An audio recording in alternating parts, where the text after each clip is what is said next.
Super thankful ang aktres at host na si Maine Mendoza sa pagdaos ng kanyang ika-30th birthday at ito nga ay dinaluhan ang kanyang mga close na kaibigan sa show business at pati na rin sa mga non-showbiz. Makikita doon si Vic Soto at pati na rin si Pauline Luna at andun din ang ilang mga malalapit na kaibigan nga ni Maine na sina Christine Hermosa at pati na rin si Oyo.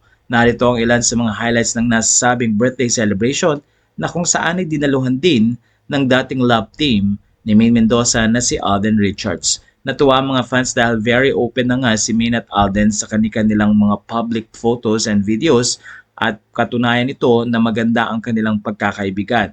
Matatanda ang may asawa na rin si Maine at ito nga ay si Arjo Ataide. Ilang mga netizen naman na naghihintay na sana daw ay muling magkaroon ng proyekto si Alden at pati na rin si Maine bilang dati naman talaga silang magka-love team at buong-buo pa rin ang Alda fans. Samantala narito naman ang excitement at talaga namang napakasayang celebration ng 30th birthday ni Maine Mendoza.